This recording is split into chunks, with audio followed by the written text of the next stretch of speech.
সন্তান বাবার কাছে যেভাবে কিছু হক পেয়ে থাকে তেমনি ভাবে মায়ের কাছেও কিছু হক পেয়ে থাকে। সন্তান মায়ের নিকট হতে দুই ধরনের অধিকার পায়, এক গর্ভকালীন অবস্থায়, দুই জন্ম পরবর্তী অবস্থায়। গর্ভকালীন অবস্থায় তিন ধরনের হক পেয়ে থাকে। এক, মা সন্তানের মঙ্গল ও ভালোর জন্য নিজ স্বাস্থ্য ও মানসিক ও চারিত্রিক দিকে যত্নবান হওয়া, কেননা মায়ের এইসব বিষয়ের প্রভাব গর্ভস্থ সন্তানের উপর পড়ে। দুই, সন্তানের প্রতি যথেষ্ট খেয়াল করা। তিন, বেশি বেশি ইবাদত করা ও সন্তানের জন্য দোয়া করা। সন্তান মায়ের কাছে জন্ম পরবর্তীতে 6টি অধিকার পায়। এক, মায়ের স্তনে সন্তানের অধিকার রয়েছে।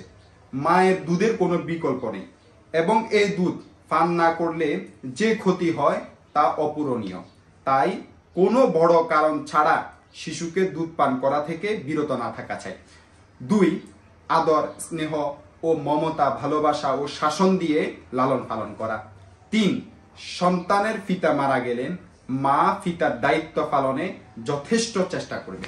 চার, নীতি, নৈতিকতা, শিষ্টাচার, সৌজন্যবোধ ও উন্নত মন মানসিকতা গঠন করবে এবং ইসলামের প্রাথমিক বিষয়সমূহ শিক্ষা দিবে। পাঁচ, পরিষ্কার পরিচ্ছন্ন ও পবিত্র জীবন যাপনে অভ্যস্ত করবে।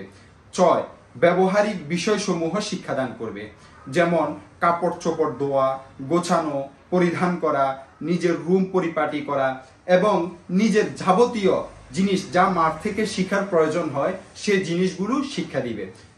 বিশেষ করে মেয়ের ক্ষেত্রে তাকে রান্না বান্না ও ঘরের সমস্ত কাজকর্মে অভ্যস্ত করবে।